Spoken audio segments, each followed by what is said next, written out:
I'm here today trying to find justice for my brother. He's in jail for something he did not do. They're trying to accuse him of killing his 4-month-old baby and have no evidence, no crime scene was ever done.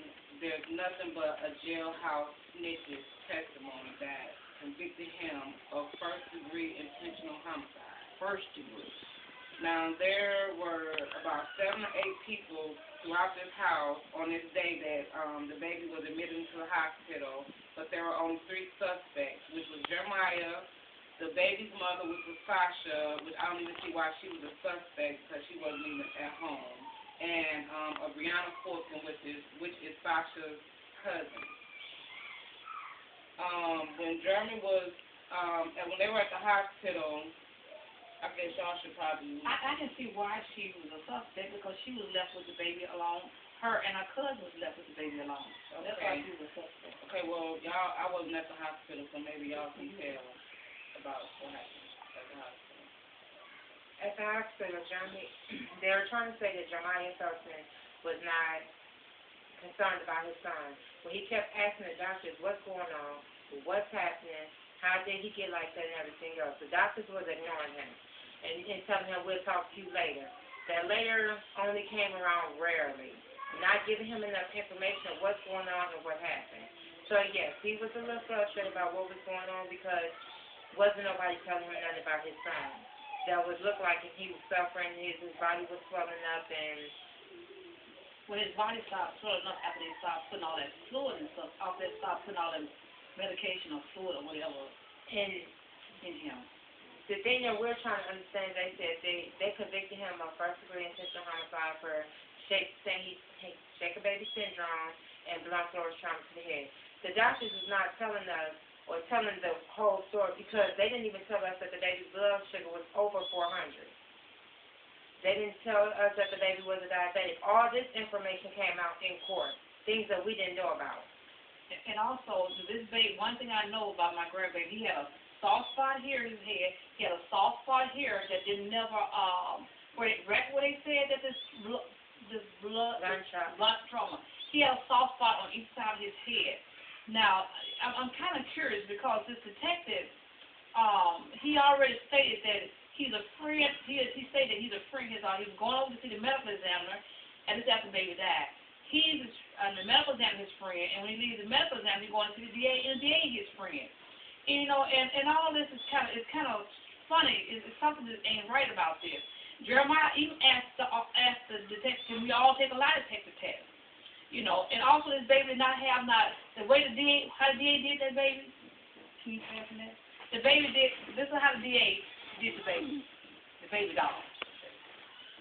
Took the baby like this and just kept slamming the baby in against the Now this is what Jeremiah told her did to the baby. This is what they're saying that he did to the baby. If this was to happen, then why weren't there any bruises on the outside of his head? They wouldn't even let his lawyer bring up the fact that he didn't have a red mark, a knife, a blue and black mark, or anything. They just basically railroaded him. They railroaded him on the testimony of this house guy that beat somebody in the head with a hammer. If you go on Facebook, Jeremiah Facebook, you will see. Google what? Oneida Nation? Yes. Google Oneida Nation. You will see what all this house guy did. They also had, what about the other guy, the 16-year-old the 15-year-old that molested his two twin sisters and gave them an STD in the mouth, which was also supposedly witness for he still has been a witness. The prosecution. And his mother, who fought Sasha while she had the baby in her hand. Yeah, she had told people that she fought Sasha with this baby, with the grandbaby in her hand, and she was sorry because she might have hit him. But you know, all this went on, and none of that didn't make a difference. Their mind was set. Since Jeremiah Felton, this is the one that did it right here. Jeremiah Felton, you know, and then it's really, in the detective. Everything he said was a lie. Everything that the lawyer that he stated, it all was a lie. Even to the point, he even said that this one guy overheard Jeremiah telling House this. And he said the guy's father was a police officer. And he went out and talked to the police officer and asked him could he get his son to make a statement. And the police officer said, well, my son don't make statements, don't talk to the police. But his father was a police officer. But anyway, come to find out when the boy testified that day, he don't even have a father. Now this is what the detective said. The boy don't even have a father. Then he asked him, do you have an uncle? A mother? He said, I don't talk to my mother. Do you have a sister? I have a sister, but I don't know nothing about him talking to my sister. These are the type of lies that the detective said. And he's lying under oath. And he lied under oath. All day long he was questioned by the lawyer, and it was all lies. And the biggest lie, I feel the biggest lie was when the house guy said that he never had any dealings with the detective. Well, it's obvious that he had he was on a couple other cases with him that we found out later.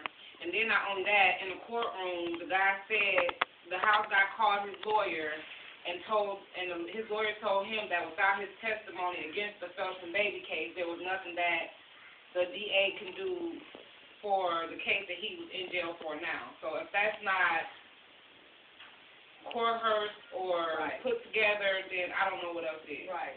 Also, even the newspaper got him where he was, earlier that day, Jeremiah was talking to his sister. And, he was looking back and he was smiling and telling him everything going to be okay. The newspaper snapped that shot, and then that night, after the verdict was read, they got him looking back at his sister smiling. Like he was smiling. Like he don't care. Right. What we're asking for, we're asking for any help. We're asking for somebody to look into this detective, Robert J. Hagler. And if anything happened to us, I'm 54 years old. I have never committed no crime. We have never really committed no crime. So if anything happened to us, you'll know where to look. Thank you. We're asking for help. We're trying to do is We're trying to find the right justice Right. to bring my brother home. Right. And find out who did this to my nephew. No other suspect. There was no, even their own state witnesses testified that they was not questioned as suspects. It was only questioned for Jeremiah. Brianna Fulton, she got up there and she admitted that I know Jeremiah wouldn't do that to his baby because she has seen him with babies. He have other kids that's older than baby Jeremiah. He also have nieces and nephews, never harmed any kids. Anybody in Green Bay that knows Jeremiah, black or white, know that he would not do that to a baby. Thank you for your help.